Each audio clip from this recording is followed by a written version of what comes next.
دنیا میں عیاشی عملاً ممکن ہے ہی نہیں. گناہ کر کے خام خام انسان ٹینشن پال لیتا ہے. لوگ سمجھتے ہیں نا جو نائٹ کلبوں میں جاتے ہیں شرابیں پیتے ہیں کیا عیاشی کی زندگی ہے. او بھائی یہ پہلی دفعہ تو ان کو لذت آتی ہے, اس کے بعد وہ یوز ٹو ہو جاتے ہیں, پھر تھوڑی وہ مزہ آتا ہے ان کو, پھر آپ اور وہ برابر ہیں, پھر وہ اور آپ کیا ہیں, بلکہ ان کے لیے ایک الگ ٹینشن کہ اب ان کا معیار اونچا ہو چکا ہوتا ہے, اب ان کو روزانہ وہ چیزیں چاہیے, نہیں ملے گی تو وہ ٹینشن میں جائے گا, آپ نہیں جاؤ گے ٹینشن میں. دنیا کی عیاشی ہے نا یہ ہر ایک کے حق میں مختلف ہے. جن کو ہم عیاش سمجھتے ہیں کہ دولت آئے شہرت آئے عیاشی ہوگی, ضروری نہیں ہے کہ وہ عیاشی میں ہوں, بلکہ اکثر نہیں ہوتے. میں مثال دے رہا تھا کہ ہمارے ہاں والد صاحب ہمارے گھر میں صحن ڈال رہے تھے, پرانا صحن توڑ کے نیا ڈل رہا تھا. میری عمر اس وقت شاید 20 سال ہوگی یا 18 سال ہوگی. تو میں مزدوروں کو دیکھتا تھا کہ یار وہ صبح صبح آتے ہیں, بڑی محنت کرتے ہیں, اور شام کے وقت نا بڑا پسینہ وسینہ نکلا ہوتا ہے, اور بڑے خوش ہوتے تھے شام کے وقت. تو جب صحن ڈل رہا تھا نا تو وہ فرش کو نہیں وہ رگڑائی کر رہے ہوتے, تو وہ بڑی مستی میں تھے مزدور لوگ. میں ان کو دیکھتا تھا یار یہ کتنے خوش ہیں. اور بہت سے مالداروں کو دیکھتا تھا ڈپریشن کے مریض بنے ہوئے. ان کو دیکھتا تھا کہ یار نہ یہ کوئی کبھی ڈپریشن کی گولی کھاتے ہیں, نہ کبھی نیند کی گولی کھاتے ہیں, نہ ان کو کبھی آ کے پوچھتے ہیں مفتی صاحب میں بہت ٹینشن میں ہوں, میرا کوئی حل بتاؤ. ان کو نہیں کبھی ہم نے دیکھا کہ کس میں ہے, یہ ٹینشن میں. ایسی مستی میں ہوتے تھے. جب انسان مستی میں ہوتا ہے تو مذاق بھی سوچتا ہے نا اس کو. تو ایک دن کیا ہوا, شام کے وقت عصر کے بعد کا وقت تھا, مغرب ہونے والی تھی, تو وہ فرش کی گھسائی کر رہے ہیں.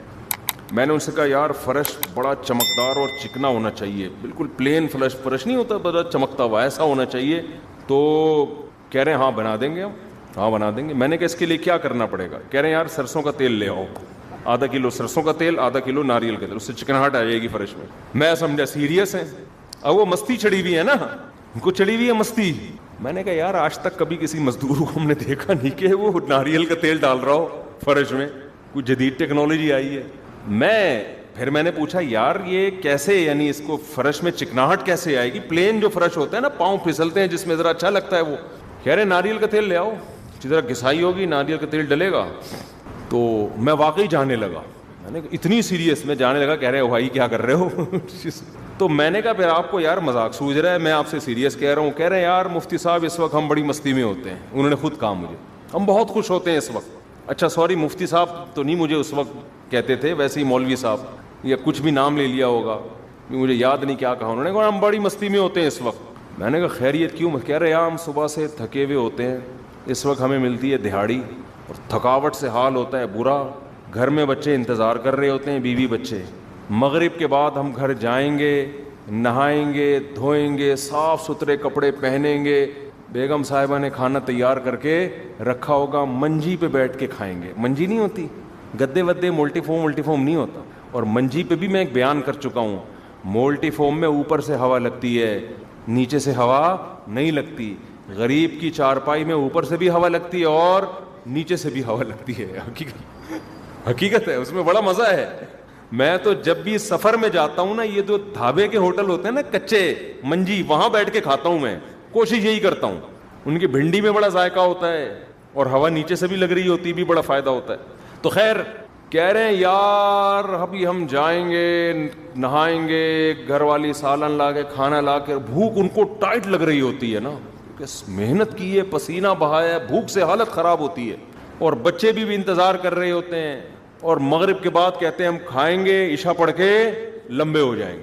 تو میں بار بار یہ سوچتا تھا کہ یار یہ کس قدر سکون میں ہیں یہ لوگ, کتنے سکون. ان کو کوئی غم نہیں ہے کہ ہم چھوڑ کے کیا جا رہے ہیں بچوں کے لیے وراثت میں, کوئی ڈر نہیں ہے, کیونکہ ان کو پتا ہے بچے کو بھی اسی لائن پہ لگا دیں گے. جو خدا ہمیں کھلا رہا ہے وہ ہمارے بچوں کو بھی کھلائے گا. نہ یہ نسل روکتے ہیں کہ 2 کے بعد تیسرا ہو گیا تو کہاں سے کھائے گا, انہیں یہ ٹینشنیں نہیں ہیں. نہ ان کو اسکولوں کی فکر ہے کہ بچے اعلیٰ تعلیم کہاں سے حاصل کریں گے. وہ بھائی مزدور کے بچے کر لیں تو گریبی ہے, نہیں کریں تو جیسے ہم زندہ ہیں, ہماری زندگی خوشی سے گزر رہی ہے, ان کی بھی خوشی سے گزر. انہوں نے حقیقی معنی میں دنیا کو مسافر خانہ سمجھا ہے, اس لیے ان کی زندگی میں سکون ہے. اور مالدار آدمی اس دنیا کو مسافر خانہ نہیں سمجھتا, زندگی کا بیڑا غرق کر دیتا ہے وہ اپنی.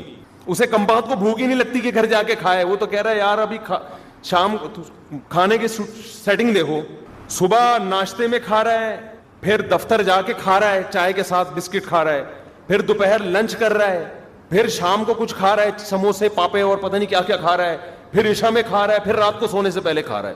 کیوں؟ بھوک کی تکلیف برداشت کرنے کی طاقت ختم ہو گئی ہے. اتنی سی بھوک برداشت نہیں ہوتی, فوراً کچھ نہ کچھ پیٹ میں ڈالو.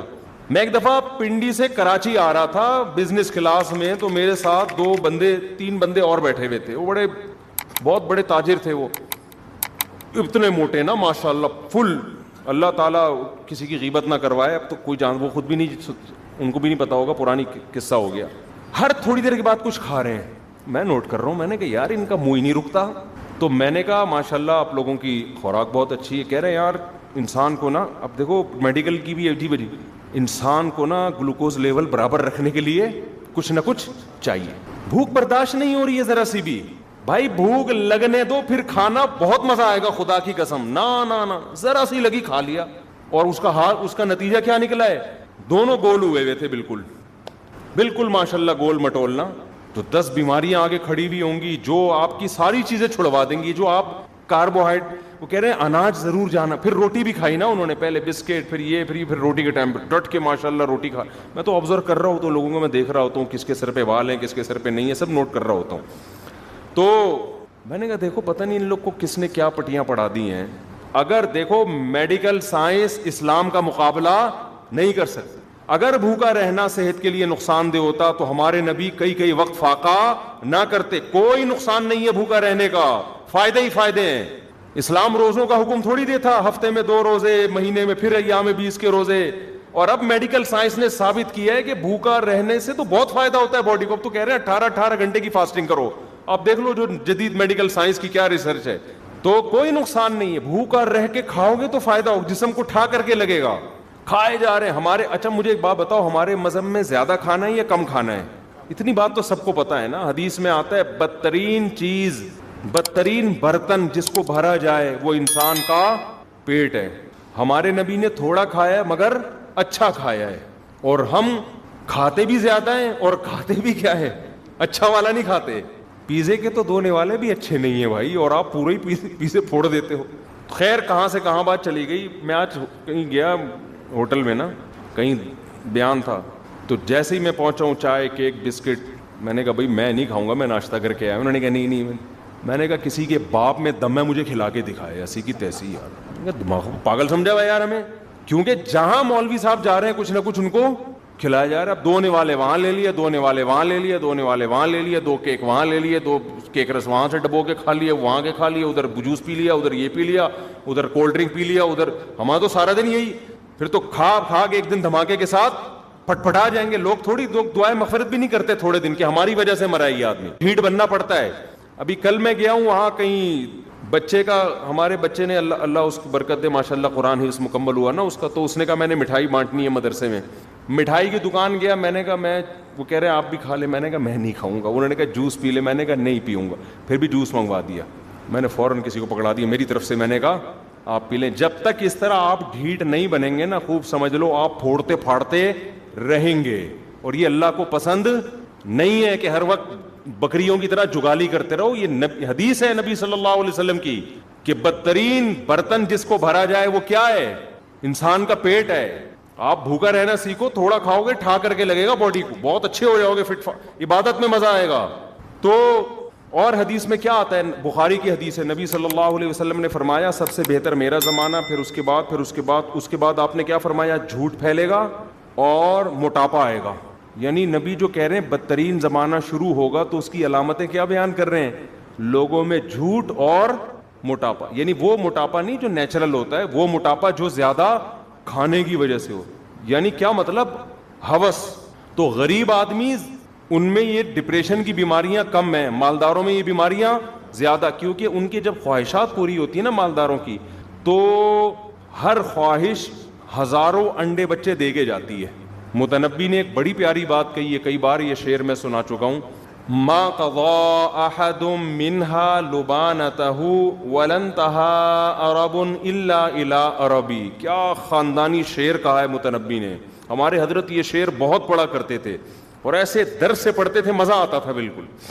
فرمایا متنبی شاعر نے کہا کہ اس دنیا میں کوئی شخص ایسا نہیں ہے جس نے اپنی خواہشات پوری کر لی ہوں.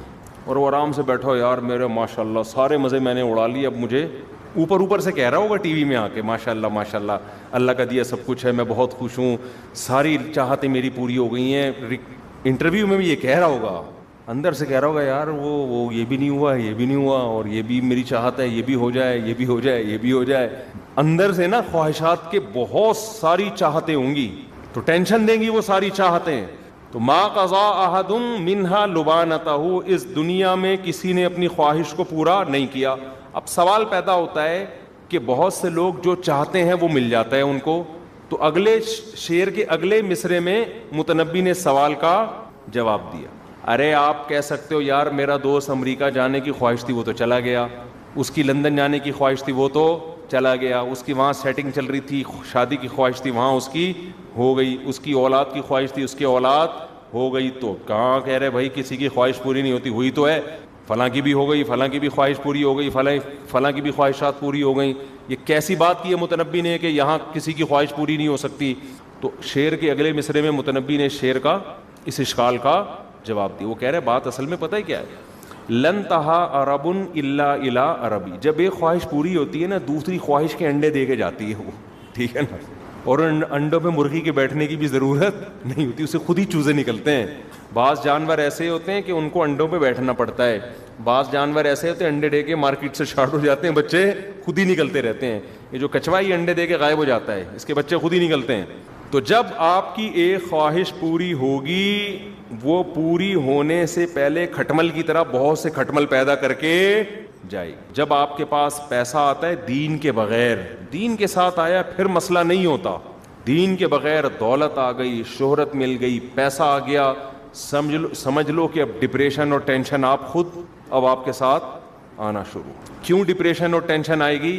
وجہ اس کی یہ ہے کہ انسان جس چیز کے ساتھ رہتا ہے نا اس سے انسان کو محبت ہو جاتی ہے. خوب ٹیکنیکل پوائنٹ ہے، اس کو اچھی طرح سے سمجھیں، یہ نوٹ کرنے کا پوائنٹ ہے، اس کو سمجھیں. آپ نے گدھا پال لیا، گدھا کوئی ایسی چیز ہے جس کو انسان دل دے بیٹھے؟ میں نہیں کہوں گا گدھے سے مجھے کیا یاد آیا، ایک مثال دے رہا ہوں. ہو جاتی ہے نا محبت جس چیز کے بھی ساتھ رہتا ہے انسان. لوگوں کو اپنے گھر کے در و دیوار سے محبت ہو جاتی ہے، اپنے گاؤں سے محبت ہو جاتی ہے. تو ہمارے حضرت فرمایا کرتے تھے کہ جب انسان پیسے کے ساتھ رہتا ہے نا، پیسے والے کے پاس پیسہ ہوتا ہے تو اس کو پیسے سے محبت، پھر پیسے کے ذریعے آپ کی خواہشات پوری ہوتی ہیں تو آپ کو خواہشات سے بولو نا محبت، چاہتوں سے محبت. چاہتوں سے محبت ڈپریشن کا بیج ہے، ٹینشن کا بیج ہے. کیونکہ ایک چاہت پوری ہوگی اس سے بڑی چاہت آپ کے دل میں پیدا ہو چکی ہوگی، پھر اس سے بڑی. انگریزوں کو دیکھ لو نا، آپ انگریزوں کو دیکھو، ساری چاہتیں ان کی پوری ہو رہی ہیں لیکن ان سے عیاشی نہیں چھوٹتی، اور چاہتے ہیں کچھ نیا ہو، کچھ نیا ہو، مزید کچھ عیاشی ہو، مزید کچھ عیاشی ہو، کچھ ایسا کریں کہ یار کچھ نیا ہو جائے. بالکل بس بور ہو جاتے ہیں بہت جلدی پچھلی لائف سے وہ. تو اس سے کیا آ رہا ہے؟ جب چاہتوں کی محبت پیدا ہو رہی ہے، خواہشات کی محبت پیدا ہو رہی ہے، کمپرومائز، غموں سے کمپرومائز کرنا انسان بھوک برداشت نہیں ہوتی، اس سے بھوک ہی برداشت نہیں ہو رہی اور کوئی ٹینشن برداشت نہیں ہو رہی. نتیجہ کیا نکلتا ہے؟ چاہتیں پوری ہونے سے ٹینشن ختم ہونے کے بجائے اور زیادہ بڑھنا. غریب آدمی نے دولت دیکھی نہیں ہوتی، جب رہا نہیں ہے تو اس میں دولت کی محبت اتنی ہوتی نہیں، وہ کمپرومائز کر کے بیٹھا ہوتا ہے یار زندگی. جیسے وہ مزدور کی میں مثال دیتا ہوں نا، وہ کمپرومائز کر کے ان کو پتہ ہے یار ہمارے پاس پیسہ آ ہی نہیں سکتا، انہوں نے یہ فرض کیا ہوا ہے یار ہمارے اندر قابلیت ہی یہی ہے، صبح اٹھنا ہے، ہم نے سیمنٹ کی بجری بنانی ہے، یہ کرنا ہے، یہ کرنا ہے، اور ایسے شام کو جا کے سو جانا ہے، بس دہاڑی مل رہی ہے ہمیں، ہم اس پہ کیا ہیں؟ خوش ہیں. تو وہ واقعی خوش ہیں، وہ واقعی ٹینشن میں نہیں ہے. تو خوب سمجھ لو، اللہ نے خواہشات پوری کرنے کی جگہ دنیا نہیں رکھی ہے. عیاشی کی جگہ کیا ہے؟ آخرت ہے. دنیا میں جو عیاشی چاہ کے آخرت کا نقصان کر بیٹھے گا وہ اس سے بڑا بے وقوف دنیا میں کوئی نہیں ہے. اور اپنی خواہشات کو جتنا سمیٹو گے نا اس محدود میں اللہ لذت آپ کی بڑھا دے گا. یہ اللہ کا انعام ہے. وہی میں مثال دیتا ہوں روزے کی. دیکھو مجھے بتاؤ، رمضان میں جب آپ روزہ رکھتے ہو، جتنا لمبا روزہ ہو افطاری کا مزہ اتنا ہی زیادہ ہو جاتا ہے کہ نہیں ہو جاتا؟ وجہ کیا ہے؟ آپ نے صبح سے لے کے اپنی پیٹ اور زبان کی خواہشات کو کیا کیا؟ بولتے کیوں نہیں، کیا ہو گیا پتہ نہیں، قربان کیا نا. تو نقص جزا کیا ملتی ہے کہ جب یہ خواہش پوری ہوگی تو مالدار آدمی یا جو روزہ خور آدمی ہے صبح سے کھاتا رہا ہے اسے اس وقت کھانے میں وہ لذت اس کا آدھا بھی محسوس نہیں ہوگی, اور آپ کو ایسا مزہ آئے گا کہ آپ کہو گے یار دسترخوان کھا جاؤں میں. یہ کیش, یہ اللہ نے کتنی بڑی علامت دی ہے کہ یہاں مزے وہی اڑاتا ہے جو اپنے مزے قربان کرتا ہے.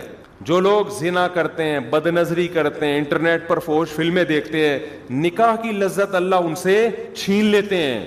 آپ سمجھتے ہو میں فحش فلمیں دیکھوں گا تو میں عیاشی والی زندگی گزاروں گا؟ او بھائی, جو نئی فلمیں دیکھتے ہیں نا, وہ حلال میں اس سے زیادہ لذت اللہ ان کو عطا کر دیتا ہے جو آپ فحش فلمیں اور زنا کر کے اور لڑکیوں سے باتیں کر کے لذت حاصل کرنے کی کوشش کر رہے ہو. من تعجل بشیء قبل اوانہ عوقب بحرمانہ. حضرت رابعہ بصریہ کا نام سنا نا, بڑی ولی اللہ تھیں.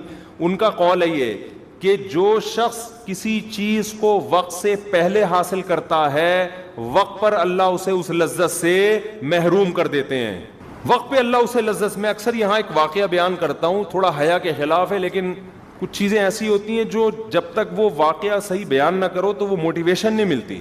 ہمارے ایک استاذ گاؤں میں, ہم گئے کسی گاؤں میں, ہمارے دورے ہوا کرتے تھے 2 مہینے کے دورے, صرف دورہ نحو. تو ہم گئے کسی گاؤں میں, تو ہمارے ساتھ ایک افغانی بھی, وہ یہیں پاکستان کے تھے. وہ تو ہمارے استاذ نا اس کے ساتھ 2 مہینے بعد اس کی گاڑی میں بیٹھ کے آ رہے ہیں نا, وہ ریوو تھی یا ویگو تھی واللہ عالم. اب کہہ رہے ہیں وہ 2 مہینے بعد جب گھر جا رہا ہے نا, تو گاڑی کی اسپیڈ ایسی تھی کہ ہمیں لگ رہا تھا کہیں پھوڑ دے گا, یہ ہمیں مار دے گا نا. کہہ رہے ہیں ہم بار بار بریک لگوا رہے ہیں, بھائی ذرا آرام سے چلا یار, بھائی ذرا آرام سے چلا, اور تجھے اتنی جلدی کیا ہے؟ وہ کہتا ہے مجھے بیوی یاد آ رہی ہے, میں 2 مہینے بیوی کے بغیر میں نے صبر کیا, مجھ سے صبر ایک دن بھی صبر نہیں ہو رہا. آپ مجھے بتاؤ, بد نظری کرنے والا, زنا کرنے والا, لڑکیوں میں دلچسپی لینے والا, جو لوگ سفر میں جاتے ہیں, جو عیاش لوگ ہوتے ہیں, ان کا دل ایسے گھر بھاگنے کو کرتا ہے؟ بولو نا کیا ہو گیا, کہ گھننے کیوں بنے ہوئے ہو ہیں بھائی؟ لوگ جاتے ہیں باہر ملکوں میں, عیاشی کر رہے ہیں, اور بد نظری بھی, اور فحش فلمیں بھی, اور جو بھی آج کل بیہودہ کام ہو رہے ہیں, بمبر پہ نام لینا بھی, اس کا تذکرہ بھی مناسب نہیں ہے. وہ اپنی خواہش پوری کر رہے ہیں, چاہے ہاتھ سے کریں, چاہے فحش فلمیں دیکھ کے کریں, چاہے لڑکیوں سے کریں. ان کے دل میں اللہ بیوی کی وہ محبت, عشق اور جذبہ نہیں رکھتا جو پاک دامن آدمی کے دل میں. بولتے کیوں نہیں؟ جو پاک دامن آدمی کو حلال بیوی میں وہ لذت اللہ دے دیتے ہیں, جو ایک عیش پرست کو طوائفوں میں بھی وہ لذت حاصل نہیں ہوتی. تو ہمارے استاذ کہہ رہے تھے میں نے اس سے سبق حاصل کیا, دیکھو یار پاک دامن ہے نا, پاک دامن ہے, کیوں اسپیڈ ہے اس کی, حالانکہ کوئی ضروری نہیں کہ کوئی حسین لیلا سے اس نے شادی کی ہو, تو بیچارہ گاؤں کا دیہاتی تھا. لیکن آج ہم کواروں کو دیکھتے ہیں, گھر آنے کی اسپیڈ ان کی اتنی تیز, بلکہ جا رہے ہوتے ہیں, جب گھر جاتے ہیں ایسا لگتا ہے پھانسی کے پھندے پہ لے جایا جا رہے ہیں ان کو, پھانسی کے پھندے پہ جا رہے ہیں. وہ بھی اس لیے جا رہے ہیں کہ نہیں گئے تو پھٹا ہوگا گھر میں, ابھی تک آئے نہیں. بیگمیں انتظار کر رہی ہوتی ہیں, 2 بج گئے ہیں, بندہ مارکیٹ سے شارٹ ہے, شوہر آتا ہی نہیں گھر میں, 3 بج گئے ہیں, پتہ نہیں ہے کہاں غائب ہو گیا بندہ, کہاں غائب ہو گیا, تلاش کرو اس کو. اور بندہ آ بھی رہا ہوتا ہے سالوں کے ڈر سے, سسر کے ڈر سے, فون نہ آ جائے, پیٹ نہ دیں, یار شادی کی ہے ٹائم تو دو. تو من تاج, یہ دنیا کا اصول ہے. دنیا میں جو گناہگار آدمی ہے, جو عیش پرست آدمی ہے, دنیا میں لذتیں, دیکھو شراب پینے والا سمجھتا ہے میں بڑی عیاشی کر رہا ہوں, خدا کی قسم عیاشی میں وہ ہے جو شراب نہیں پیتا. ہم نے شرابی بھی دیکھے ہیں, عیاشی میں جب ہوتے ہیں جب پی رہے ہوتے ہیں, اس کے بعد جو ٹینشن ان کو بھی ہوتی ہے اور دوسروں کو بھی دیتے ہیں, وہ ٹینشن بہت زیادہ ہے اس لذت سے جو آپ تھوڑی دیر کے لیے آپ پی کے اپنے آپ کو ریلیکس کر رہے ہیں. یہ تھوڑی دیر کی لذت ہے. میں نے کبھی کسی شرابی کو خوش نہیں دیکھا, ڈپریشن میں ہوتے ہیں, ان کو نہیں ملے پاگل ہو رہے ہوتے ہیں. جتنے نشے ہیں نا, نشے, چرسی ڈپریشن کا مریض ہوگا, ہیروئن تو بالکل ہی باولا ہوگا, شرابی ڈپریشن کا مریض, بات بات پہ ایکسائٹیڈ. مجھے پاس ایک دفعہ کینیڈا سے فون آیا, وہ کوئی وہاں کی یونین کونسل کے کوئی صدر تھے, اور وہ وہاں پہ نا گھریلو معاملات, مسلم تھے لیکن کینیڈین گورنمنٹ کی طرف سے کوئی جو مسلم فیملیز ہیں یا کوئی غیر مسلم فیملیز کے جو پھڈے مڈے ہوتے ہیں, وہ نمٹانے کے لیے گورنمنٹ کی طرف سے تھے. وہاں وہ یہ بڑے اچھے قوانین ہیں, وہاں گورنمنٹ لیول پہ اس طرح کے کام ہو رہے ہیں کہ یار فیملی کو جوڑنے کے لیے جو بھی آپ کر سکتے ہو کرو. ہمارے یہاں گورنمنٹ لیول پہ الحمدللہ اس طرح کا کوئی کام نہیں ہے. یونین کونسل ہے مگر اس کو پتہ ہی نہیں ہوتا کہ اس محلے میں کیا ہو رہا ہے, اور نہ ہی پتہ ہو اچھا ہے, پتہ ہوگا تو اور تھوڑا سا خطرناک ہو جائے گا, اللہ خیر کرے. تو بلکہ ہمارے ہاں عدالتیں ماشاءاللہ جوڑ کے بجائے طبیعت سے توڑ پیدا کر رہی ہیں. عدالت چلے گئے نا تو اب طلاق نہیں بھی دینی ہوتی تو پھر کیا ہوتی ہے, کیونکہ وکیل اس کو پہلے سے عورت کو بتاتا یہ الزام اپنے شوہر پہ لگا دے, وہ مارتا پیٹتا ہے, وہ فوش مووی دیکھتا ہے, یا وہ گندا آدمی ہے, یا جب مرد پڑتا ہے وہ اور تیش میں آ جاتا ہے, بولتے اب تو میں وہ اور زیادہ. اور اسی طرح مرد بھی یہی کر رہا ہوتا ہے جا کے. تو ان کے مجھے فون آیا, انہوں نے کہا یار یہاں مسلم مفتی صاحب خواتین کے حقوق پر اللہ کا واسطہ بیان کریں, آپ عورتیں بڑی مظلوم ہیں, آپ کے بیان دنیا سنتی ہے. میں نے کہا کیسے مظلوم ہے بھائی, میں تو ہم جیسے نالائقوں کے حالات ہم دیکھ رہے ہوتے ہیں, صحیح ہے نا, ٹھیک ہے نا. میں نہیں کہہ رہا کہ میں مظلوم ہوں, میں کہہ بھی نہیں سکتا, میں اتنا میرے اندر تپڑ نہیں ہے, ٹھیک ہے نا, ہمارے اندر اتنا دم نہیں ہے. یہ بڑا جگر والے لوگوں کا کام ہے ایسی باتیں کرنا. تو وہ انہوں نے کہا کہ بھائی عورتیں بڑی مظلوم ہیں, میرے پاس جو کیسز آتے ہیں. میں نے کہا کیسے مظلوم ہیں, یہاں کینیڈا میں تو خواتین کے بہت زیادہ حقوق ہیں, یہاں تو مرد کو وہ جب چاہیں گچی مروڑ دیں اس کی, قانون اتنا سخت ہے. اور آپ کہہ رہے ہیں خواتین بہت مظلوم ہیں, آپ ان کے حق میں بیان کریں, مرد ظلم نہ کریں. تو کہنے لگے آپ کو نہیں پتا یہاں مرد بہت سارے نہیں ہوں گے, کوئی کینیڈا میں لوگ بیان سن رہے ہوتے ہیں تو کہتے ہیں یار کوئی نہیں کوٹتا پیٹتا یہاں, تو آپ پتہ نہیں کیسی باتیں کر رہے ہیں. دیکھو جو لوگ اس طرح ثالثی کا کام کر رہے ہوتے ہیں نا, ان کے پاس اس طرح کے کیس آتے ہیں. ضروری نہیں کہ ہر گلی محلے میں ایسے ہو رہے ہوں. نارملی اب جیسے میں بتاؤں آج میرے پاس طلاق کے 5 کیس آئے, کل 3 کیس آئے, تو آپ کہیں گے یار ہماری گلی میں تو کسی کو طلاق نہیں ہوئی, تو اب وہ تو جو ہوئی ہوگی تو ہمارے پاس آ گیا نا وہ. تو اس لیے ضروری نہیں کہ پورے کینیڈا میں یہ ہر گلی محلے میں ہو رہا ہو, لیکن جو آدمی ثالثی کا کام کر رہا ہوتا ہے اس کے پاس تو جو کیس آتے ہیں, تو اس میں وہ کہہ رہے ہیں میجورٹی ایسی ہے جس میں عورتیں مظلوم ہوتی ہیں. ان کے رائے کے مطابق وہ ظلم کیا ہوتا ہے کہ مرد بے تحاشا مارتے ہیں. کہہ رہے ہیں ایسے ایسے کیس آتے ہیں, عورتوں کو اتنا مارا ہوا ہے, خون خرابہ کیا ہوا ہے, تو سمجھاؤ آپ. میں نے کہا یار میری عقل نہیں مان رہی کہ اتنا مضبوط لا ہے, اتنا مضبوط قانون ہے, اور مرد اٹھ کے اتنے لا میں آج کیسے خون خرابہ کر سکتا ہے آدمی.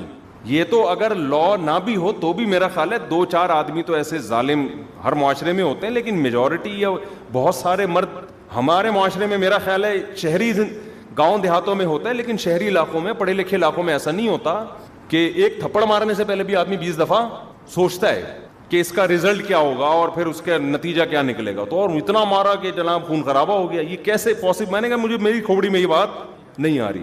پھر انہوں نے بتایا کہ پینے کی وجہ سے. کس وجہ سے جی؟ پینے کی وجہ. شراب پیتے ہیں اس کے بعد کھوپڑی کام کرنا چھوڑ دیتی, بات بات پہ ایکسائٹیڈ ہوتے ہیں, غصہ آتا, توڑ دیا پھوڑ دیا. جب اس کے بعد بیگم کا جب قیمہ بن گیا, اس کے بعد جب اترا ہے نشہ, بھائی یہ ہوا کیا ہے نا, یہ ہوا کیا. کہہ رہے پھر بیوی اگر جیل بھجوا دے اس پہ پھر اور تپتا ہے وہاں جا کے وہ کہ میری بیوی نے مجھے جیل کیوں بھجوایا, وہ باہر نکلو پھر میں دیکھو کیا کرتا ہوں. تو یا تو طلاق ہوتی ہے یا عورت پٹتی رہتی ہے. تو یہ کس کے فضائل ہیں؟ کس کے؟ پینے پلانے کے. تو اگر پینے میں سکون ہوتا, شراب میں سکون ہوتا, پینے میں لذت ہوتی, تو اتنی ٹینشن میں آتا کہ بیوی کو مار دھاڑ کے اس کا بیڑا غرق کر دیتا. کیا ہو گیا میرے بھائی؟ ابے جو سکون میں ہوتا ہے وہ تو غصے والی بات پہ بھی اس کو بعض دفعہ ہنسی آ رہی ہوتی ہے. اس کو بعض دفعہ بیوی ایسی الٹی بات کرتی ہے, آدمی کو ہنسی آ جاتی ہے, یار بہت بڑی پھینک دی بیگم, بس ہلکی رکھو. ہنسی آتی ہے, حالانکہ غصہ آنا چاہیے تھا. سمجھ رہے ہیں نا. تو ایک صاحب نے مجھے بتایا کہ میری بڑے اچھے خوش مزاج ہیں, انہوں نے بتایا کہ میری بیگم جو ہے نا وہ سیڑھیوں سے نیچے آتی ہے دروازہ کھولنے کے لیے, اوپر 1 منزل پہ رہتی ہے. سارا دن میں 2 دفعہ اس نے نیچے آ کے اوپر جانا ہے, ایک ماسی کے لیے اور ایک کہتے ہیں میں جب آتا ہوں آفس سے. اور کوئی کام نہیں, کہہ رہے گھر میں ماسی بھی ہے اور سارے کام ماسیاں کر رہی ہیں, بیگم کا کوئی کام نہیں ہے گھر میں. تو کھانا بس پکا لیتی ہیں, وہ بھی کبھی باہر سے آ گیا. تو کہہ رہے مجھے کہہ رہی تھی کہ جو ہے نا ایک بیل لگا دیں, ایک بٹن لگا دیں یہاں پہ, جب کوئی گیٹ پہ آیا کرے تو میں یہیں سے بٹن کھول دوں. ماسی واسی آتی ہے تو وہ میں یہیں, مجھے نیچے نہ اترنا پڑے. بات غصے والی تھی, آدمی کو غصہ آتا ہے یار اتنا تو کام کر لو نا کہ نیچے سے. تو بندہ کہہ رہا ہے مجھے غصے کے بجائے کیا آ رہی تھی, جو آدمی ڈپریشن میں نہیں ہوتا نا اس کو بعض دفعہ غصے والی بات پہ بھی ہنسی آ رہی ہوتی. تو مجھے بتا رہا تھا, پھر میں نے کہا اپنے بیگم سے کیا, میں نے بیگم سے کہا ہاں دیکھو بہت زیادہ ایکچولی بہت ٹینشن والا کام ہے. ایکچولی صرف نیچے آنا نہیں ہے, بلکہ آنے کے بعد واپس, اگر صرف آنے کا مسئلہ, کیونکہ جب آپ واپس جاؤ گی گریوٹی کے خلاف کام ہوگا. سائنس بھی ہے نا اس میں بھائی, گریوٹی آپ کو نیچے کھینچ رہی ہے اور آپ ایک ایک اسٹیپ کر کے گریوٹی کے خلاف, اور یہ نہیں کہ ایک دم سے گریوٹی, ایک اسٹیپ پہلے اوپر وہ گریوٹی کے خلاف, دوسرا اسٹیپ اس میں آپ زمین نیچے کھینچ رہی ہے اور آپ کہاں جا رہے ہو. اور دن میں یہ ایک دفعہ نہیں 2 دفعہ یہ کرنا پڑ رہا ہے. اس سے تو آپ کا کولیسٹرول سب ختم, فیٹ جو ضروری ہے وہ بھی ختم, ماس جھڑنا شروع ہو جائے گا. یہ بہت بہت ضروری ہے بیگم, سمجھ میں آ رہی ہے بات؟ جو خوش اخلاق ہوگا نا اس کا اسٹائل یہ ہوگا. جو ہر وقت ڈپریشن میں ہے نا, ڈپریشن میں آیا گھر میں تھکا ہوا, پینے پلانے کا معمول ہے اس کا. جو ڈپریشن میں نہیں ہوتا نا وہ الٹی باتوں کو بھی ہنس کے اگنور کر دیتا. بیگم اللہ کا واسطہ کوئی اور بات کر لو, یہ تمہاری صحت کے لیے کیا ہے, بہت ضروری ہے کہ 2 بلکہ 10 دفعہ تم یہی ایکسرسائز کیا کرو, نیچے آؤ اور اوپر جاؤ. ایسے کوئی گھنٹی ونٹی لگا دی نا تو یہ تمہاری صحت کے لیے نقصان دہ, وہ ہنس کے ٹال دے گا. اور جو بد دماغ لوگ ہوتے ہیں نا, بد دماغ, زیادہ تر نشے والے لوگ بد دماغ ہوتے ہیں. وہ کیا جواب دیں گے, جو آج کل آ رہے ہیں ہمارے پاس تو ہر قسم کے, وہ اگر اس کی بیگم اگر ایسے کہے گی کہ بٹن لگا دو, اس کی کھوپڑی گھومے گی, کیا بھائی سارا دن تو کرتی کیا ہے 24 گھنٹے میں تیرا کوئی کام ہے نہیں, 2 دفعہ تجھے اترنا پڑتا ہے, دوبارہ یہ لفظ بولا نا رکھ کے چماٹ لاؤں, اور لگا بھی دے گا پھر وہ. تو خوش مزاجی اور ٹینشن والا دماغ یہ تھوڑی دیر میں انسان کو پتہ چل جاتا ہے, تھوڑی دیر میں.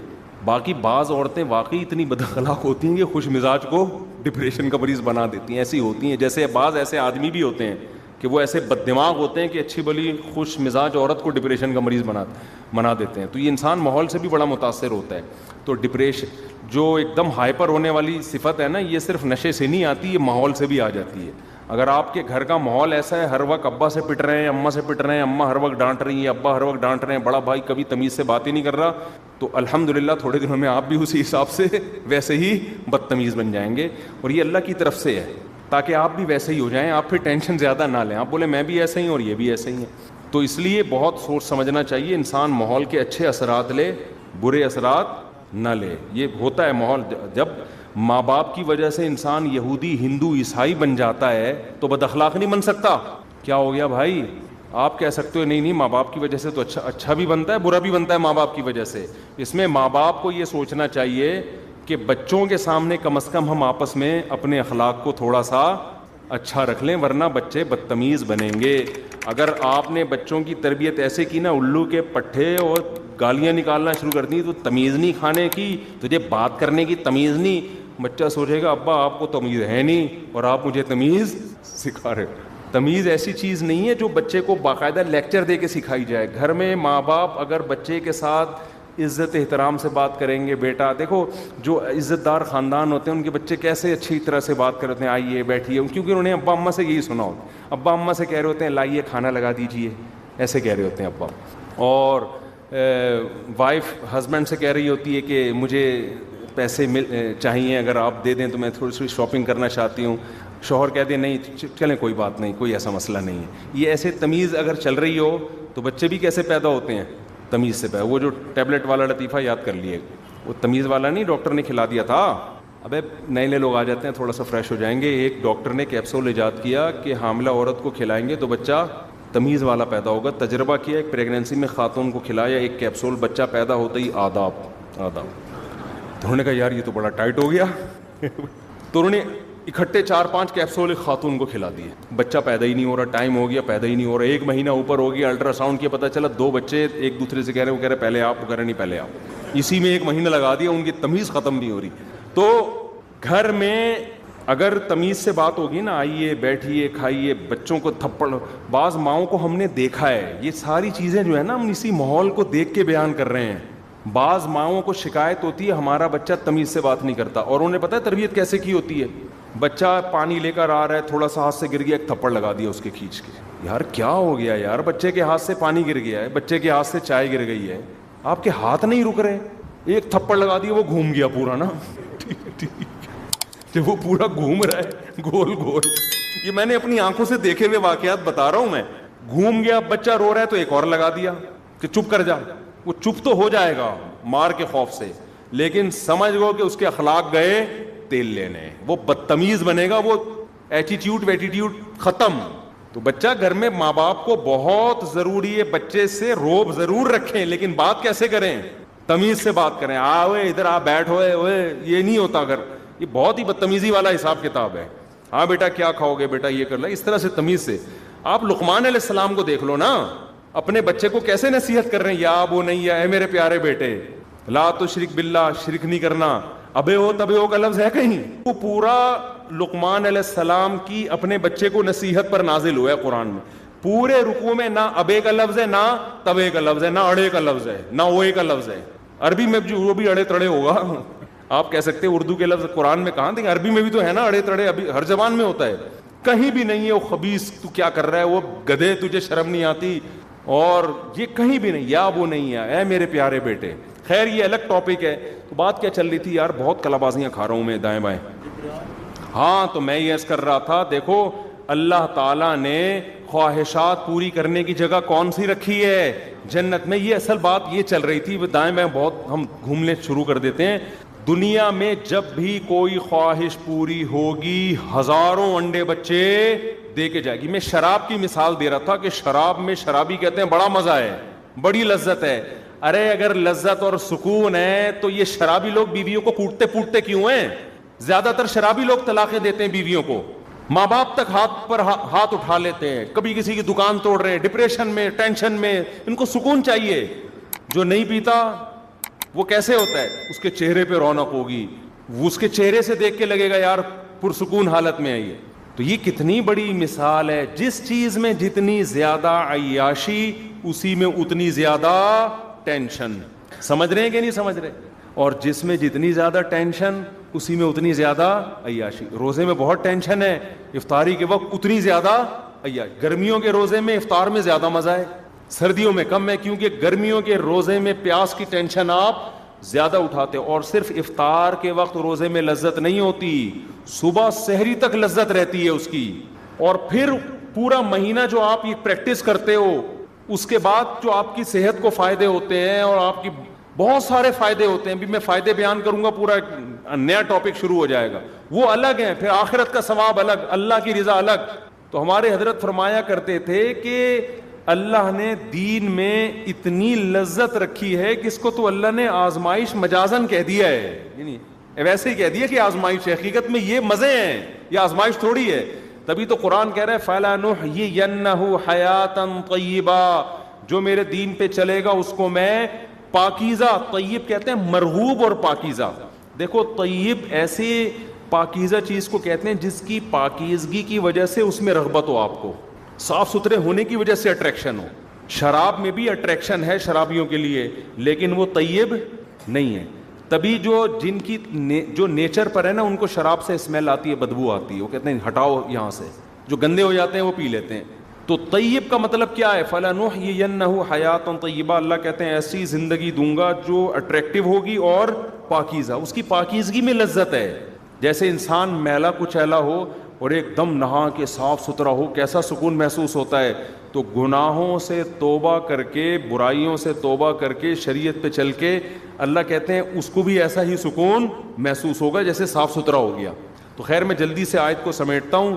اللہ کہتے ہیں یہ جو لذتیں میں تمہیں دے رہا ہوں کہ رج کے کھاؤ اتنے پھل جو جن کے درخت پھلوں سے لدے ہوئے ہوں گے. اللہ چاہتے پیٹیوں میں بھی آم پیدا کر سکتے تھے نا جنت میں, کیا خیال ہے بھائی؟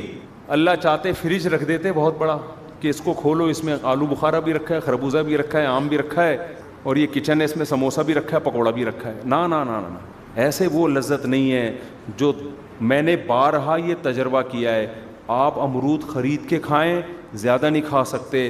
باغات میں چلے جاؤ, پتہ نہیں کتنے کھا لیتا ہے. پچھلے سال میں ایک امرود کے باغ میں گیا, میں سارا دن امرود ہی کھاتا رہا ہوں. ایک عجیب لذت آتی ہے اس میں, توڑ کے کھاتا رہتا ہے انسان, اور عجیب اس میں لذت ہوتی ہے. آپ خرید کے کھائیں, نہیں کھا سکتے زیادہ. تو درخت میں جو پھل لٹکا ہوا ہوتا ہے نا, سیب کے باغات میں ہم 8-10 سال پہلے گئے, وہاں ہم اور بھی دوست تھے. اگر میں اکیلا ہوتا تو میں سمجھتا شاید میں کو پیٹوں ہوں, اور بھی ہمارے ساتھ دوست تھے, سارے سیب اتنے کھائے ہم نے, اتنے کھائے. یہ ایک الگ لذت ہے. باغات میں جو پھل لدے ہوئے ہوتے ہیں اس میں ایک الگ اٹریکشن ہوتی ہے. تو اللہ کہتے ہیں تم نے جو ماضی میں اعمال کیے ہیں نا وہ اتنے اچھے کیے ہیں, ان اچھوں کی وجہ سے اب تم یہاں کیا کرو؟ عیاشی. تو کیا وہ اچھے اعمال ہیں بھائی جو جس کی وجہ سے اللہ اتنا خوش ہو جاتا ہے؟ وہ کیا اچھے اعمال ہیں؟ تو وہ اچھے اعمال میں بیسک کیا ہے؟ برائیوں سے بچنا. اسی کو اچھا عمل کہا ہے. سمجھتے ہو کہ نہیں سمجھتے؟ فحش فلمیں دیکھنا چھوڑ دے انسان, یہ برائی ہے. بد نظری کرنا چھوڑ دے, زنا کرنا چھوڑ دے, شراب پینا بولو چھوڑ دے, داڑھی کٹانا چھوڑ دے, نماز قضا کرنا چھوڑ دے, ماں باپ کے ساتھ بدتمیزی چھوڑ دے, رشتہ داری توڑنا, جتنے بھی گناہ ہیں, یہ میں اپنی طرف سے نہیں کہہ رہا, قرآن کہہ رہا ہے ان تجتنبوا کبائر ما تنہون عنہ, جن گناہوں سے تمہیں روکا جا رہا ہے ان میں بڑے بڑے گناہوں سے اگر تم بچ گئے, نکفر عنکم سیئاتکم, چھوٹے چھوٹے کیا کر دوں گا, معاف. واہ بھائی واہ, سمجھ میں آ رہی ہے بات؟ یعنی اللہ خود اس کو برائی بھی کہہ رہا ہے لیکن کہہ رہا ہے اگر چھوٹی ہے تو کوئی بات نہیں. یہی بات بھائی, گورنمنٹ جب قانون بناتی ہے تو گورنمنٹ یہ آپشن دیتی ہے کہ یار یہ لا ہے لیکن اگر یہ اس لا کی کوئی توڑ بھی دے تو کوئی مسئلہ نہیں ہے, یہ والا لا توڑے گی تو مسئلہ. گورنمنٹ سے پوچھیں گے بھائی کوئی بھی لا توڑو گے سزا ملے گی, چاہے چھوٹا لا بنائے اس لیے جاتے کہ اس کو فالو کیا جائے. اللہ کی رحمت دیکھو, اللہ کہہ رہے ہیں چھوٹے گناہ میں بھی ہونی تو سزا چاہیے تھی لیکن تم بڑے چھوڑ دو گے تو میری رحمت بھی تو ہے نا, تو چھوٹے موٹے کیا کروں گا, چھوٹے موٹے معاف کا مطلب بغیر توبہ کے, کیونکہ توبہ کے ساتھ تو بڑے بھی معاف ہو جاتے ہیں. تو بڑے گناہ کیا ہیں میرے بھائی, یہی تو ہیں, زنا کرنا, نماز کا قضا کرنا, داڑھی کاٹنا, شراب پینا, کبھی بدنظری ہو گئی یہ چھوٹا گناہ ہے, بدنظری کی لت پڑ گئی ہے یہ کیا ہے, یہ بڑا گناہ ہے. کیونکہ صغیرہ گناہ پر اصرار جو ہے نا بار بار, اور بدنظری ایسی چیز ہے کہ جو کبھی کرتا ہے وہی ہمیشہ کرتا ہے. یعنی آپ نے سن لیا کہ کبھی کبھار تو چھوٹا ہے تو آپ نے کہا چلو ایک دفعہ دیکھ لو, ایسا نہیں ہوتا. وہی متنبی والی بات ہے, ایک خواہش آپ نے پوری کر لی نا, جو جب آپ نظر ہٹاؤ گے وہاں سے وہ ہزاروں انڈے بچے اس خواہش نے دے دیے ہوں گے. پھر آپ کا دل کرے گا یار وہ دیکھا تھا وہاں بھی دیکھو, وہاں بھی دیکھو, پھر انٹرنیٹ پر دیکھو گے فوش چیزیں, پھر اس سے آگے بڑھو گے تو یہ خواہشات بڑھتی چلی جائیں گی. تو ایک کام تو فوراً کر لو, بس اس کے بعد میں بیان ختم کرتا ہوں. بریک ضرور لگا لو, جہاں ہو وہیں رک جاؤ. اصل تو یہ کہ کبیرہ گناہ میں انٹرنیٹ پر فحش فلمیں اور یہ جو ہینڈ پریکٹس وغیرہ کی اللہ معاف فرمائے لت پڑ گئی ہے لڑکوں کو, اور یہ جو اس طرح کی بیہودہ حرکتیں بہت زیادہ ہو گئی ہیں. نماز فجر کی تو اکثر لوگ قضا کر رہے ہوتے ہیں. ایک کام ضرور کرو کہ گناہ میں اگر ایک حد تک جا چکے ہو نا تو ایسا کرو کہ پیچھے آنا شروع ہو گے نا, اس کا پتہ ہے فائدہ کیا ہوگا, کم از کم آگے بڑھنے سے رک جاؤ گے. ایک آدمی نے مجھے کہا کہ یار مجھے فحش فلمیں دیکھنے کی عادت ہے, میں جب دیکھتا ہوں میں توبہ بھی کرتا ہوں, صدقہ بھی کرتا ہوں, روزے بھی رکھتا ہوں, سزا بھی دیتا ہوں, صحیح رو رو کے توبہ کرتا ہوں, پھر دوبارہ دیکھ لیتا ہوں, پھر توبہ کرتا ہوں, اور ایسا لگتا ہے اب کبھی نہیں ہوگا, اور اب میں ہمیشہ کے لیے بچ گیا, اور صدقہ بھی کیا, سزا بھی دی, روزہ بھی رکھا, پھر کر لیتا ہوں. میں نے اس سے کہا, میں نے کہا اس روش سے باز نہیں آنا, یعنی اس توبہ سے, یہ سوچ کے کہ مجھ سے بار بار گناہ ہو جاتا ہے تو اب میں صدقہ نہیں دوں گا, روزہ نہیں رکھوں گا, اور اب میں گناہ پہ کمپرومائز کر لوں گا, یہ کبھی نہ کرنا. سمجھ میں آ رہی ہے بات میں کیا کہنا چاہ رہا ہوں؟ بے شک بار بار گناہ ہو رہا ہے لیکن بار بار توبہ بھی تو ہو رہی ہے نا. ٹھیک ہے گناہ چھوٹ نہیں رہا, یہ غلط ہے, اصل تو یہ کہ چھوڑو اس کو. لیکن میں نے کہا اگر یہ کہہ کے توبہ یا صدقہ یا سزا دینا چھوڑ دی نا تو پھر اس سے آگے جاؤ گے. ابھی اس سزا کی وجہ سے وہیں بریک لگی ہوئی ہے آپ کی. شیطان پتہ ہے کیا کہتا ہے, شیطان کہتا ہے تو نے 20 دفعہ توبہ کی ہے, 20 دفعہ اپنے آپ کو سزا بھی دے چکا ہے, روزہ رکھ کے یا صدقہ کر کے, جو بھی سزا انسان اپنے لیے متعین کرے, اور پھر بھی ہو رہا ہے تو چھوڑ یار, کرتا رہے اب یہ بیٹھ کے. یہ شیطان کا بڑا حربہ ہوتا ہے, کیونکہ یاد رکھو آپ نے خواہش پوری کر لی, یہ خواہش یہاں رکے گی نہیں, نا, یہ آپ کو آگے بڑھائے گی, زنا کی طرف لے کے جائے گی. یہ دماغ سے نکال دو کہ یہیں بریکیں لگیں گی. یہ جتنے بڑے بڑے دنیا میں عیاش اور کبیرہ گناہوں کے مرتکب ہیں, یہ پہلے چھوٹے گناہ کرتے ہیں پھر یہاں تک پہنچتے ہیں. اچانک بڑے ڈاکو جو ہوتا ہے نا, جو بینکوں کو لوٹ رہا ہے اور ہزار گز کے بنگلوں میں ڈاکو بنا ہوا ہے, یہ پہلے مسجدوں سے چپل چراتے ہیں, یہاں سے شروع کرتے ہیں. انڈیکیٹر لے کے نکل لیے کسی بائک کا, کسی کی جیب سے 50 روپے نکال لیے, اماں کے پرس سے 50 روپے نکال دیے, ابا کی پینٹ سے 20 روپے نکال لیے. یہاں سے ہوتے ہوتے آہستہ آہستہ کانفیڈنس پیدا ہوتے ہوتے پھر بڑے بڑے بنگلوں کو لوٹتے ہیں. یہ کوئی ایسا نہیں ہوتا بالغ ہوتے ہی ایک دم کسی بلڈنگ میں ڈاکہ مارے, ایسا نہیں ہوتا. اگر آپ نے گناہ سے توبہ نہیں کی اور اپنے اوپر جرمانہ دے کے, اور پھر میں نے کہا بھائی جب آپ کو یہ فحش فلموں کی عادت پڑ چکی ہے تو نیٹ استعمال نہ کرو میرے بھائی. آپ کمرہ بند کر کے نہ بیٹھو, ایسی جگہ کمپیوٹر نہ رکھو جہاں تنہائی ہوتی ہے. بہت ساری چیزیں ہیں, اور بھی اس کے بہت نسخے ہیں, طریقے ہیں, ابھی میں اس کی ڈیٹیل میں نہیں جا رہا. تبلیغ میں وقت لگاؤ 4 مہینے کے لیے, تاکہ ایک طویل عرصے تک جب اس سے دور رہو گے تو دور رہنے کی عادت, جیسے گناہ کرتے کرتے کرنے کی عادت ہوتی ہے, دور رہتے رہتے رہنے. ایک صاحب نے مجھے بتایا, میں 4 مہینے کے لیے گیا اور میری یہ عادت بالکل چھوٹ گئی تھی, واپس آیا پھر مجھ پر اتنا غلبہ ہوا, میں نے پھر یہ گناہ کر لیا. اب وہ مایوس ہو گئے, یار 4 مہینے لگانے کا بھی کوئی فائدہ نہیں. میں نے کہا نا نا نا نا نا, یہ 4 مہینے تک اتنا دور رہے ہو نا, تو یہ شیطان نے بہت تمہارے دل میں وہ جمع کر دیا تھا ایک گناہ کا جذبہ. وہ اس سے کبھی بھی یہ نہ کہنا کہ 4 مہینے کا فائدہ نہیں ہوا, ہو گیا فوراً توبہ کرو, چلے کے لیے نکل جاؤ, لڑو بھائی. ہتھیار ڈال دیے تو جہنم کی آگ ہے, لڑتے رہے تو شاید اللہ بخش دے گا. نہیں آئی بات, میرا خیال ہے لڑتے لڑتے مر گئے نا, بخشش کا چانس ہے, اللہ کہے گا اپنی طرف سے پوری کوشش کر رہا تھا, یہ کچھ اللہ بھی تو کرے گا نا.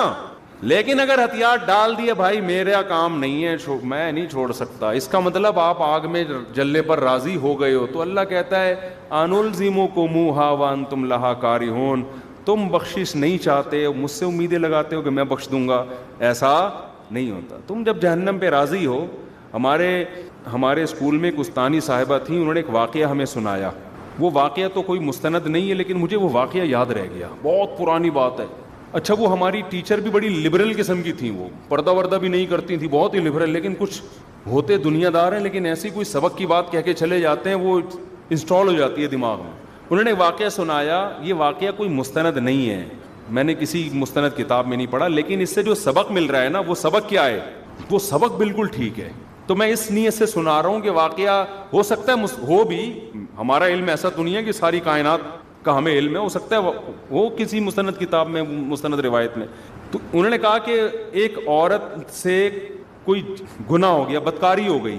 وہ موسیٰ علیہ السلام کے پاس آئی اور کہنے لگی کہ مجھ سے ایک بہت بڑا جرم ہو گیا ہے, آپ اللہ سے پوچھ کے بتاؤ کہ کیا میرا وہ جرم معاف ہو جائے گا اگر میں سچے دل سے توبہ کروں اور دوبارہ کبھی اس گناہ کے قریب نہ جاؤں. تو موسیٰ علیہ السلام نے کوہ طور پہ اللہ سے پوچھا, تو اللہ نے کہا کہ ہاں, اس عورت کو بول دو کہ اگر سچی توبہ کر لی اور دوبارہ کبھی کرنے کا ارادہ نہیں ہے تو معاف. اچھا, اس عورت نے گناہ نہیں بتایا کہ کیا ہوا. تو اس عورت نے کہا موسیٰ علیہ السلام سے کہ چھوٹا گناہ نہیں ہے, بہت بڑا گناہ ہے, دیکھ لو, اللہ سے دوبارہ پوچھو, شاید آپ کو بات سمجھ میں آئی نہیں ہے, چھوٹا موٹا نہیں ہے. یعنی وہ عورت بھی حیرت تھی, اتنا بڑا گناہ کیسے معاف ہو جائے گا بھائی, تو اللہ سے دوبارہ پوچھو. موسیٰ علیہ السلام نے دوبارہ پوچھا, اللہ نے کہا معاف کر دوں گا اگر یہ سچے دل سے توبہ کر لے. پھر آئے تو اس عورت نے پھر کہا دوبارہ پوچھیں, چھوٹا گناہ نہیں ہے. اب دیکھو اللہ معاف کرنا چاہ رہا ہے اور ان کو کیا ہو رہی ہے, تکلیف ہو رہی ہے, ان کو تکلیف ہو رہی ہے. موسیٰ دوبارہ پوچھ کے آؤ. موسیٰ علیہ السلام دوبارہ پوچھ کے, اللہ نے کہا بول دیا بھائی جتنا بھی بڑا گناہ ہو, سچی توبہ کر لی, آئندہ نہ کرنے کا عزم معاف. جب تیسری دفعہ پوچھ کے آئے, اس عورت نے کہا زنا ہوا ہے مجھ سے, بدکاری ہوئی ہے, یہ کیسے معاف ہوگا, دوبارہ پوچھ کے آؤ. اب یعنی اس عورت نے کہا پورا میں گناہ کا بتا کے بتاؤں نا, ایسے شاید ان کی سمجھ میں نہیں آ رہا ہے. تو موسیٰ علیہ السلام اللہ کے پاس گئے, وہ کہہ رہی بدکاری ہوئی ہے. اللہ نے کہا اب نہیں معاف کروں گا, اب میں اس کو معاف نہیں کروں. تو پتہ نہیں مستند ہے نہیں ہے, لیکن اس سے جو میسج مل رہا ہے وہ کیا مل رہا ہے کہ جب آپ خود اس پہ راضی ہو گئے کہ یار یہ میری سمجھ میں نہیں آ رہا کیسے معاف ہوگا, اور پتہ نہیں اللہ, یعنی آپ اپنے گناہ کو اللہ کی رحمت سے کیا سمجھ رہے ہو, بڑا سمجھ رہے ہو. تو اللہ کہتے ہیں جب تجھے ہی اعتراض ہو رہا ہے کہ میں معاف نہیں کر سکتا, تو پھر جاؤ, پھر جہنم میں جلنے کا شوق ہے تو جاؤ نا بھائی. جس کو جہنم کا خوف ہے اس کو تو تھوڑی سی امید بھی کافی ہے یا نہیں ہے, تھوڑی سی امید بھی کافی ہے اس کے لیے کہ یار تھوڑی سی بھی کہیں سے سرا مل جائے نا, تو اسی سرے کو ہم تو بچنا ہے جہنم سے. چاہے بار بار گناہ ہو رہا ہے بھائی, اللہ سے کہنا ہے ہم نہیں جا سکتے, ہمیں نہیں چاہیے جہنم, چاہے میرے سے 100 دفعہ ہو, معاف کرنا ہے تجھے, صحیح ہے نا, ہم نہیں, ہمیں سے برداشت نہیں ہوتا. تبھی تو حدیث میں آتا ہے کہ اللہ سے یوں نہ دعا کرو, اے اللہ تو چاہے تو معاف کر دے, چاہے تو معاف نہ کرے, تو چاہے تو میری دعا قبول کر لے. تو کہا کہ اللہ جو چاہے گا وہی ہوگا. ہم نے دعا میں اللہ سے مانگنی, اللہ تو نے یہ کام کرنا ہے, باقی اللہ تو کرے گا وہی جو اس کی چاہ. لیکن بھائی ہم یہ نہیں کہہ سکتے اے اللہ ایکچولی میں چاہتا تو ہوں جہنم سے بچنا, تو اگر چاہے تو مجھے بچا لے جہنم سے. یہ عبدیت کے خلاف ہے. اللہ نہیں بھائی, ہم نہیں جہنم میں جا سکتے. ہم اگر بار بار گناہ ہم سے ہو رہا ہے, شیطان مروا رہا ہے, ہمیں کروا رہا ہے, ہمارا بیڑا غرق کر رہا ہے, ہم ندامت ہوتی ہے یار یہ کیا ہو گیا ہم سے, معافی چاہیے موت سے پہلے, کیونکہ موت کا کچھ پتہ نہیں ہے. گناہ ہو گیا فوراً توبہ کی طرف دوڑو بھائی, موت سے پہلے ہاتھ اٹھانے کی توفیق مل جائے, بڑی نعمت ہے اللہ کی. کیونکہ اللہ جیسے گناہ سے ناراض ہوتا ہے تو گناہ سے توبہ کرنے پر خوش بھی تو ہوتا ہے نا. یہ نظام عدل تھوڑی ہے کہ جب گناہ ہوا تو سزا دے رہا ہے اور جب گناہ کی معافی مانگ رہے ہو تو پھر جزا نہیں دے رہا. وہ کہے گا بھائی جیسے گناہ پہ عذاب دیتا ہوں ایسے ہی توبہ ایک نیکی ہے, اس توبہ پہ کیا کرتا ہوں میں, خوش بھی تو ہوتا ہوں میں. ہمارے ایک دوست تھے بچپن میں, ان کو شراب کی اور الٹی سیدھی چیزوں کی عادت پڑ گئی. ان کو میں کسی خانقاہ میں لے گیا, حضرت حکیم اختر صاحب رحمہ اللہ تعالیٰ بڑے بزرگ تھے, زندہ تھے, ان کے پاس میں لے گیا. میں نے ان سے اس کو بیعت کروا دیا. اب وہ ایک دن آیا میرے پاس, کہہ رہا ہے یار میں بیعت ہو گیا, بڑا فائدہ ہو, لیکن پھر مجھ سے گناہ ہو جاتا ہے اور بار بار توبہ کرتا ہوں. اب تو مجھے توبہ کرتے ہوئے شرم آ رہی ہے. توبہ کرتے ہوئے کیا آ رہی ہے؟ شرم آ رہی ہے. کہ اللہ بھی کہے گا وہی کل توبہ کر کے گیا تھا, رو رو کے ایسے گڑ گڑا رہا جیسے سے زیادہ نیک دنیا میں کوئی ہے ہی نہیں, ٹھیک ہے نا. اگلے دن پھر بدماشی کر کے آ رہا ہے. تو وہ گٹکا بھی کھاتا تھا. گٹکا اس وقت میرا خیال ہے ایجاد نہیں ہوا تھا. سگریٹ, پان, نسوار, چرس, جو نشہ نہیں کر رہا تھا نا وہ نشہ تھا جس کے اس کے پاس پیسے نہیں ہوتے تھے. باقی ساری چیزیں کر رہا تھا وہ. اور اس کو ہدایت بھی کیسے ملی؟ توبہ کی توفیق. توبہ کی توفیق ایسے ملی, کسی قادیانی نے اس کو لندن کے ویزے کی لالچ دے کے قادیانی بنانے لگا تھا اس کو. اچھا, ہم سے آ کے قادیانیوں کے فیور میں بات کرتا تھا. میں اسے سمجھاتا تھا بھائی مرزا غلام احمد قادیانی جھوٹا نبی ہے, ایمان کیوں بیچ رہا ہے تو ہمارا, کیونکہ دوست تھا نا, اس کو ہم سمجھا رہے یار تو شراب کباب سے اب یہاں بھی تو ایمان بیچ رہا ہے, کیا کر رہا ہے. اتنی بحث ہوتی, نہیں بات سمجھ میں آتی. ایک دن آیا میرے پاس میں, جمعرات کو نا میری چھٹی ہوتی تھی مدرسے کی, میں گھر آتا تھا تو وہ ملنے کے لیے آ گیا. مجھے کہتا ہے آپ سے ضروری بات ہے. اندھیرے میں لے گیا, وہاں پیچھے کہیں جو ہے نا وہ نئی آبادی بن رہی تھی, وہاں نئی نئی سڑکیں بچھی تھی آبادی, وہاں اندھیرے میں لے گیا. کہہ رہا بھائی میں توبہ کرتا ہوں قادیانیت سے, احمدیت سے, میری توبہ. میں نے کہا اللہ یہ کیسے ہدایت دی بھی, کیا ہوا؟ کہہ رہے یار جس قادیانی نے, ناظم آباد میں ایک بڑا سیٹ تھا مالدار, وہ مجھے اس نے لالچ دی ہوئی تھی کہ یو کے کا ویزا دلوا دوں گا, قادیانی ہو جاؤ, اور میں ویزے کے لالچ میں, اور مجھے کہتے ایک دن کیا ہوا, مجھے اپنے گھر میں لے کر گیا. اندر 50 سال اس کی عمر تھی. کہہ رہا اتنا خوبصورت ہینڈسم آدمی تھا وہ. اندر بیٹھا ہوا ہے, میں باہر ہوں, نکل ہی نہیں رہا. گھنٹہ ہو گیا, 2 گھنٹے ہو گئے, باہر ہی نہیں آیا. اس کے بیٹوں کو بلایا, دروازہ کھلا تو ہارٹ اٹیک ہوا ہوا ہے, اوندا پڑا ہوا ہے اور منہ سے خون نکل رہا ہے. کہہ رہا ہے میں کانپنے لگا. میں نے کہا بھائی یہ دنیا کا انجام کیا ہے؟ یہ انجام ہے جس مال کے پیچھے میں بھاگ رہا ہوں. یعنی اس کے دل میں تو لالچ تھی نا کہ لندن کا ویزا ملے گا, یہ ہوگا وہ ہوگا. کہہ رہا میں نے کہا یار یہ دنیا ہے. 2 منٹ نہیں لگے اس آدمی کو, جو مجھے جنت کے باغات دکھا رہا ہے دنیا میں, خود اس کا اپنا انجام کیا ہوا ہے. تو کسی کے ساتھ بھی موت ہو سکتی ہے نا. کہہ رہا 50 سال کا ینگ آدمی, ایسے ہی موتیں ہوتی ہیں, آپ دیکھ لو, کھڑے کھڑے لوگ گر جاتے ہیں. کہہ رہے میں نے کہا یار میں اپنا ایمان بیچ رہا ہوں یار.